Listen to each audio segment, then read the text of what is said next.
Friends, ధ్యానం ముందు ధ్యానం తర్వాత ఒక్కొక్కటి మనం చెప్పుకుందాం వన్ బై వన్. సో ధ్యానం ముందు మీ నోటప్పుడు షుగర్ ఉందని, బీపీ ఉందని, క్యాన్సర్ ఉందని, ఇంకా రకరకాల వ్యాధులు ఉన్నాయని, కిడ్నీ ప్రాబ్లమ్స్ అని, స్కిన్ ఎలర్జీ అని, ఏమున్నాయి, హార్ట్ ప్రాబ్లం, రకరకాల రోగాలన్నీ లిస్ట్ అంతా ఉంటుంది మీ దగ్గర ఎప్పుడు ధ్యానం లేనప్పుడు. ఓకే, అలాగే ఏదో 10 నిమిషాలు 5 నిమిషాలు ధ్యానం చేసినా కూడా దానివల్ల ఏం ఉపయోగం ఉండదు మీకు.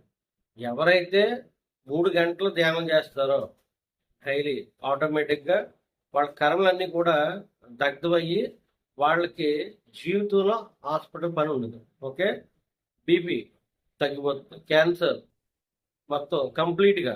ఎందుకంటే మన కృష్ణుడు చెప్పిన భగవద్గీతలో కర్మలన్నీ కూడా మీ పాపాలు ఏవైతే ఉన్నాయో అవి మీ రోగాలు. కాబట్టి మీరు ఇప్పుడు ఏ రోగాలు అయితే బాధపడుతున్నారో గతంలో మీరు చేసిన పాపాలు అవన్నీ క్లియర్ అవ్వాలంటే మీరు వైద్యులు ట్యాబ్లెట్స్ వేసుకుని, మందులు వేసుకుని, ఇలాగ మీరు డాక్టర్ దగ్గరికి వెళ్ళి చుట్టూ తిరిగినా ఒరిగది ఏముండదు. కానీ చేపు రిలీఫ్ వస్తుంది అంతే.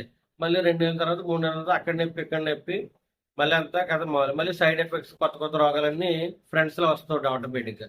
కాబట్టి మీరు ధ్యానం చేసి 3 గంటలు చేయండి ధ్యానం. దానివల్ల ఏంటంటే మీకు పర్మనెంట్గా డాక్టర్తో పని ఉండదు.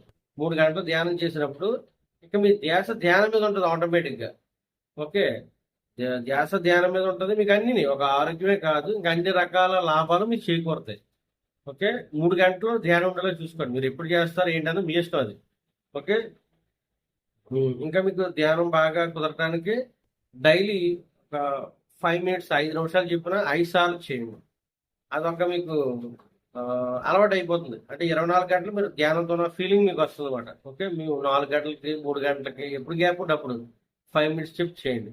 ఓకే, అదేవిధంగా ఒక 3 గంటలు ధ్యానం ఉండేలా చూసుకోండి. మీకు ఎటువంటి రోగం వచ్చినా సరే మీకు ధ్యానంలో క్లియర్ అయిపోతుంది. ఇంకెవరి దగ్గరికి వెళ్ళవలసిన పని లేదు, ఏ ట్యాబ్లెట్తో పని లేదు. ఆస్తమా ఉన్నా ఏమున్నా, ఎంత పెద్ద రోగం అయినా సరే. కాబట్టి మీరు కర్మను క్లియర్ చేసుకోండి కాస్మిక్ ఎనర్జీతో, అంతేగాని డాక్టర్తో మందులతో మీకు మీ డబ్బులు అయిపోయి లేనిపోయిన రోగాలు, స్ట్రెస్ అన్ని రిలీఫ్ అయిపోయి ఇంకా సైడ్ ఎఫెక్ట్స్ వచ్చి చివరికి దుఃఖమే మిగులుతుంది మీకు.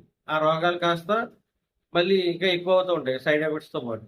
కాబట్టి అక్కడ రోగం మీకు డాక్టర్ వాళ్ళు కానీ మా మెడికల్ షాప్ వాళ్ళు కానీ ఏమి తగ్గవు. ఓకే, కొంచెం రిలీఫ్ వస్తుంది అంతే. కొంచెంసేపు 1 నెల 2 నెలలు అంటే మళ్ళీ మామూలే. సో నేను చెప్పేది ఏంటంటే డైరెక్ట్ మంట ఆర్పేయండి, పైన పొగలు కాదు. ధ్యానం ద్వారా మాత్రమే జరుగుతుంది. ఓకే.